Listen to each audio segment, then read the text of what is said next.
What's up, YouTube? It's your boy Lucha, aka Matthew J. Brownlee. I'm back with another Raw Talk. Yeah, you already know. Handy dandy notebook. That's Raw. We're gonna talk about it. Like, comment, subscribe, share, all that good stuff in the book. So yeah, Raw was there. Raw was a show. It wasn't horrible. I think the problem with Raw now is they have good matches. Like they have good matches and freshish like matches. But now it's like the finish of their matches are now like not good. Like there's too many of the same finishing matches and stuff like that.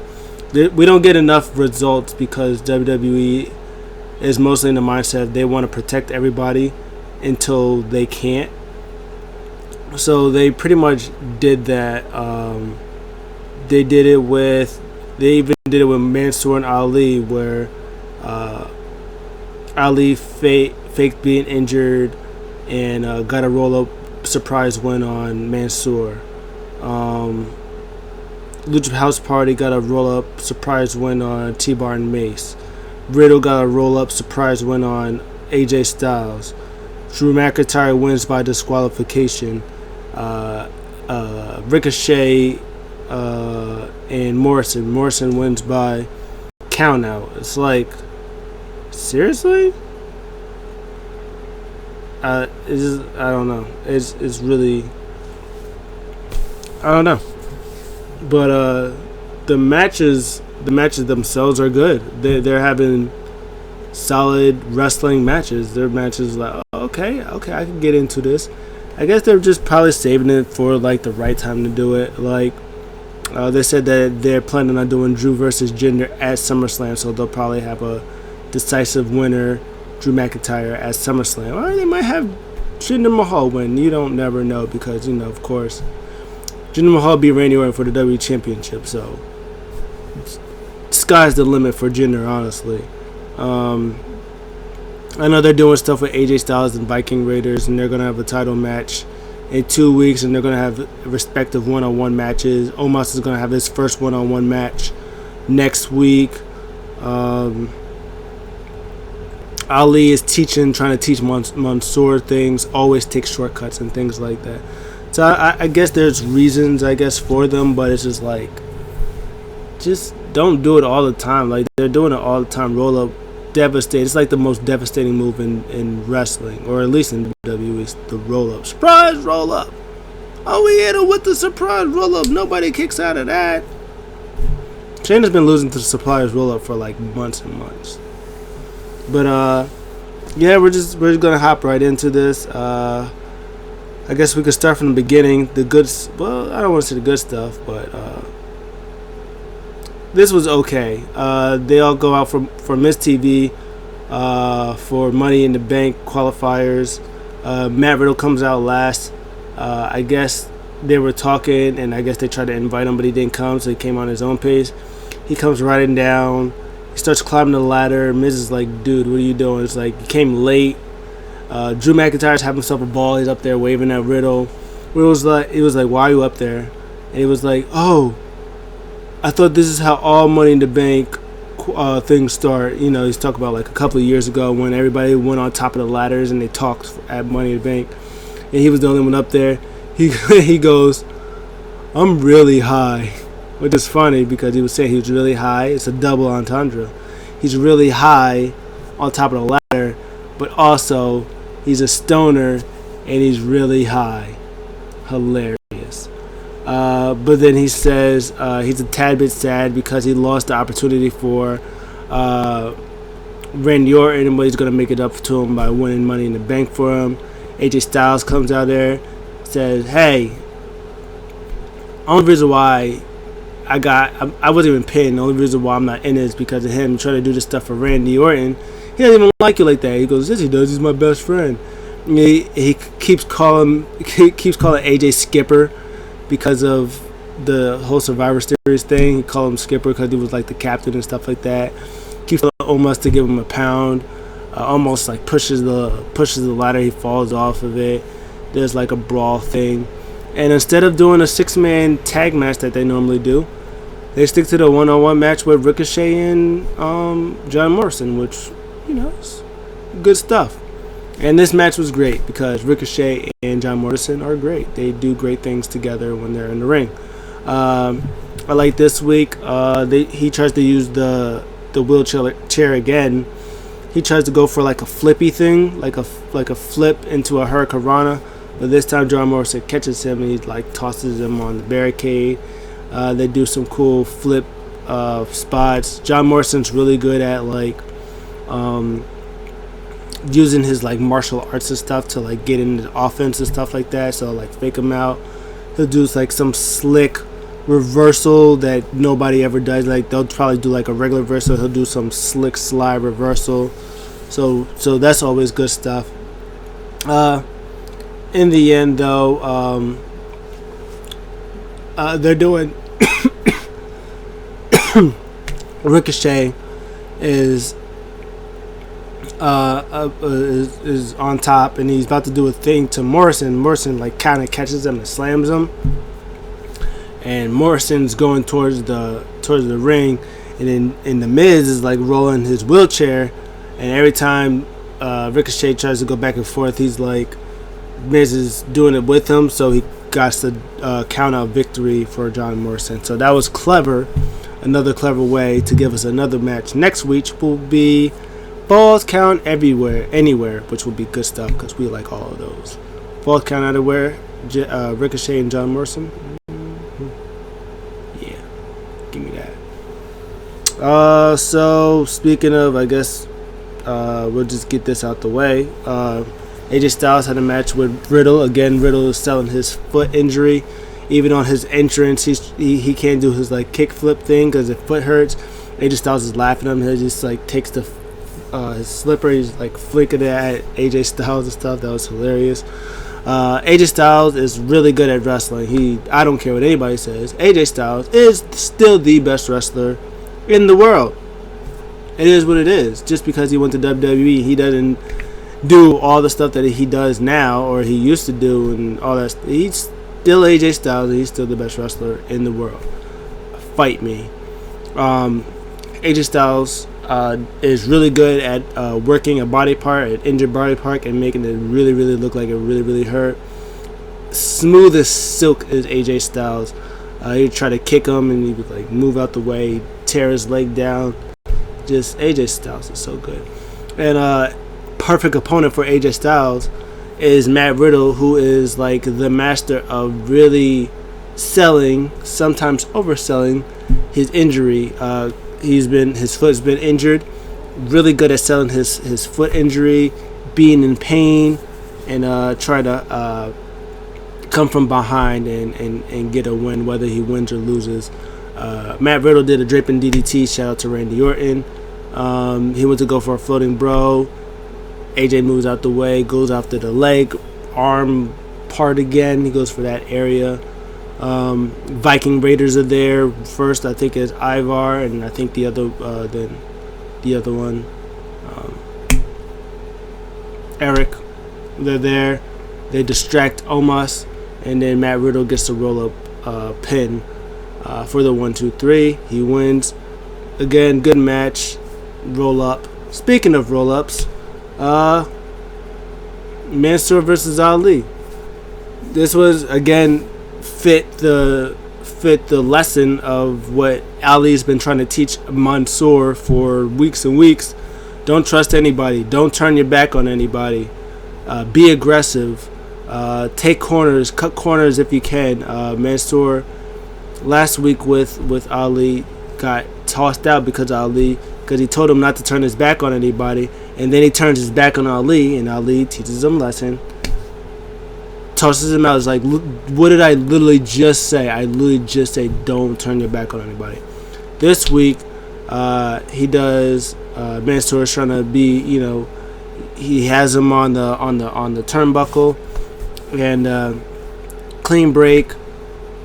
Ali's like, dude, take advantage. Take advantage. He brings him to the corner. Boom. Sweeps his legs.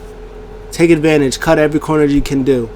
And somehow towards the end, Ali got his foot caught up on the ropes.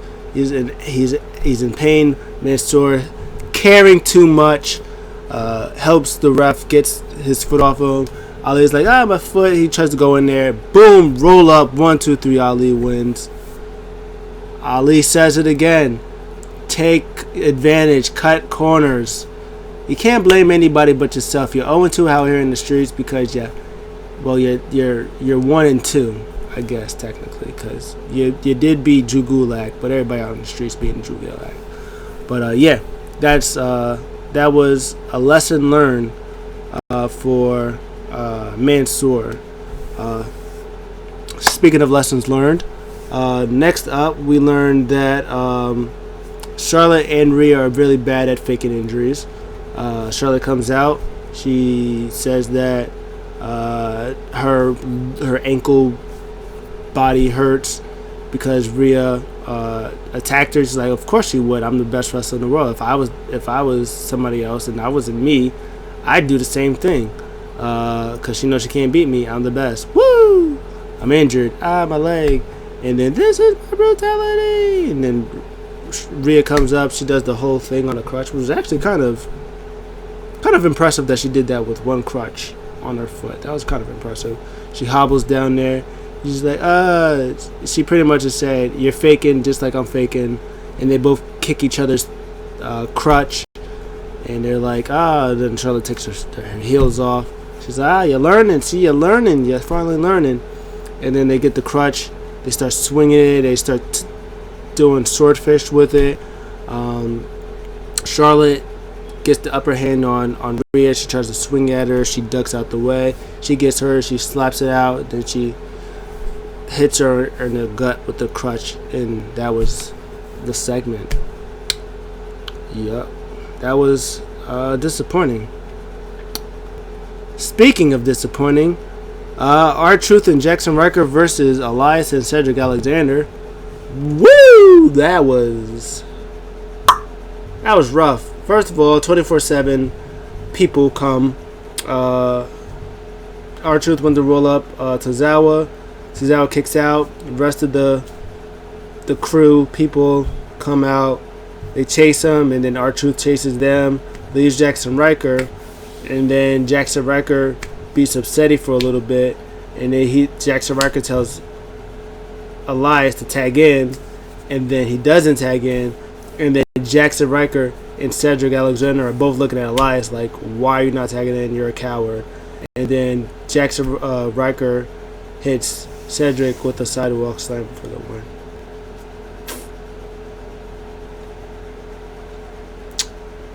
Yup.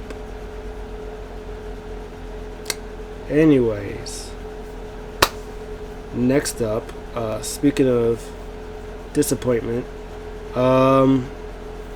Nia Jackson, Shayna Baszler with Doudrop and Eva Marie versus Nikki Cross, Alexa Bliss, Asuka, and Naomi. Poor everybody in this match, I guess, really. I guess except for Eva Marie, I guess she's killing it. Poor Shayna, who, just still has to deal with this Alexa Bliss problem. I guess the good news is Shayna finally was able to get out the clutches of, at least she's committed to it. Alexa would look at her and she would like go like this, like try not to look at her but look at the other two.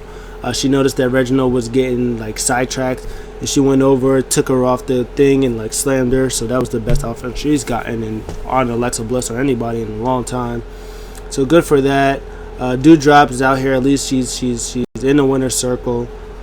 She's doing some good stuff. Her and Nia did a nice double team pancake splash on, I want to say, Asuka or Nikki or somebody. They did it on somebody. Poor Naomi, who didn't really get no love in this match. She got literally no love. But yeah, Eva Marie, I mean, if she's not going to wrestle, she still looks like she needs a lot of work. But just give her a mic at least and let her talk. That's her best attribute. Just let her talk. She tags in every single time that she can. And then Shannon gets in there. Samoan drop on Nikki Cross, who she reversed it the first time but got it the second time. 1, 2, 3, and yeah, they win. And then Eva Marie goes, "Your winner, Eva Marie, me. I win." And Nia and Shayna are like, "Wait, what? Did she just?" I love how Piper Niven's just like, just let her dream, just let her get it in there, just let her wish that she wins. They're just like, really, just no. So that was, it was what it was. No matter what, Asuka and Naomi are still in Money in the Bank, I guess. And then,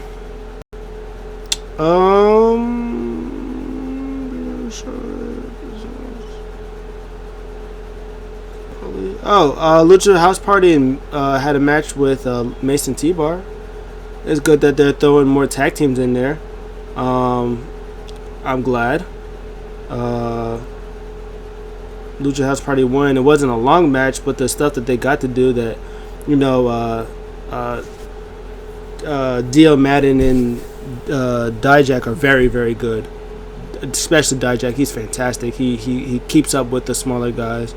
And Mace, aka the other one, Dio, showing some agility too. So hopefully they could do more of that. Beef up their tag team division because it really needs to be buffed. Next up, Drew versus Jinder. Drew tells a story about his heirloom, his sword, about how it came from, I think, the Loch Ness Monster, and some story that I didn't really care about. I'm not gonna lie. It said something that he swam with the Loch Ness Monster and he beat him, or his grandfather did, or something like that, and he took the eye. I don't know. I don't remember. But yeah, this match was surprisingly good. Again, driven by the unfortunate disqualification victory for Drew McIntyre. But yeah, no, this was good. There was big men just going back and forth with each other, hitting each other with their moves and stuff like that.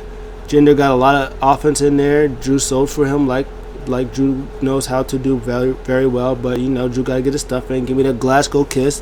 Give me those. Boom! Hit me with one of those overheads. Boom! Future Shock DDT. I couldn't hit it the first time, but I gotta run back the second time and hit that. So yeah, no, it was good. It was good back and forth. It was good to see Jinder in a feud with Drew McIntyre, and it's good to see Drew McIntyre in a feud with not the WWE Championship. Good stuff. Put him on that course. And yeah, Jinder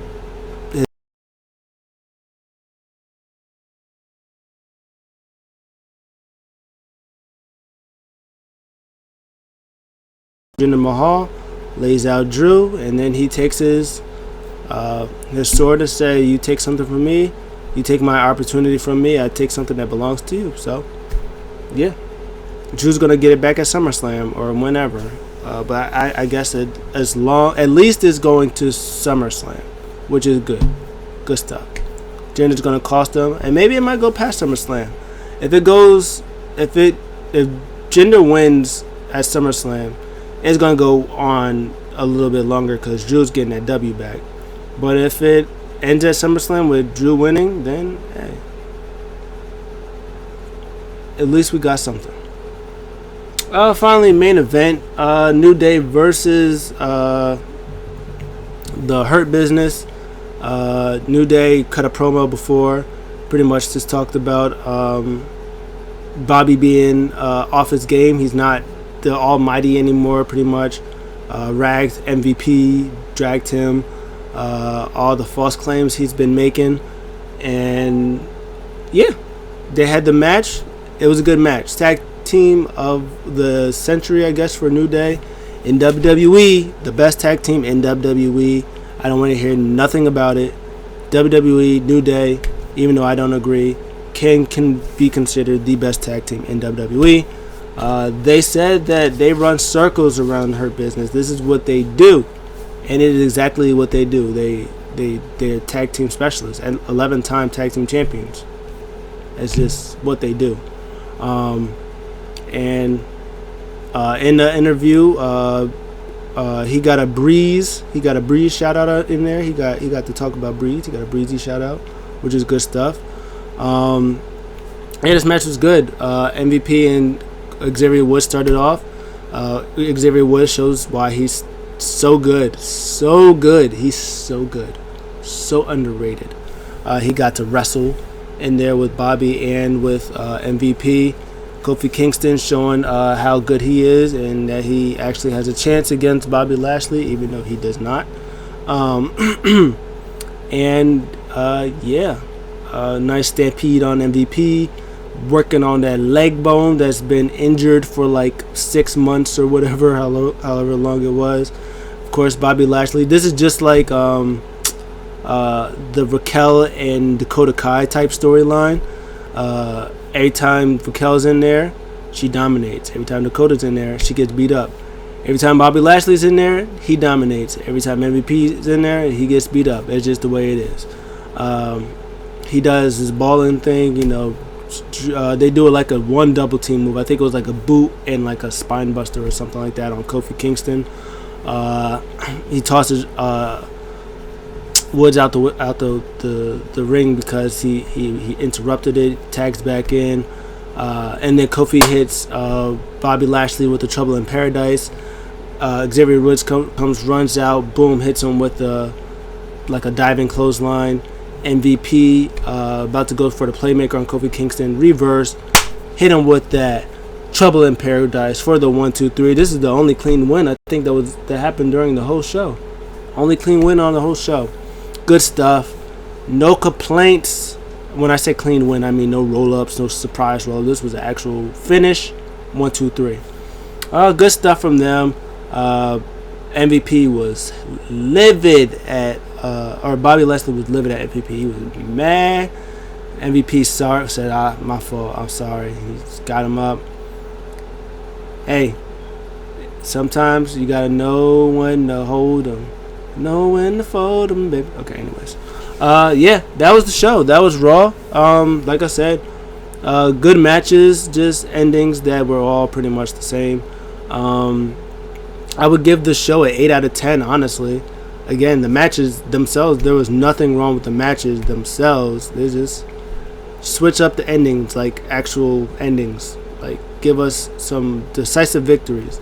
Like the Ricochet, Johnny Drip one.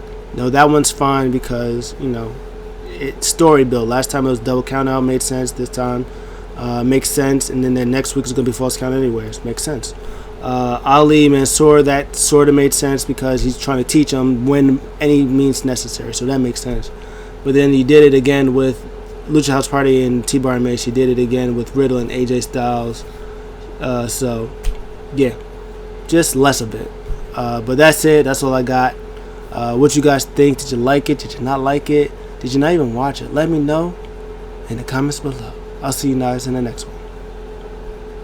I'm out.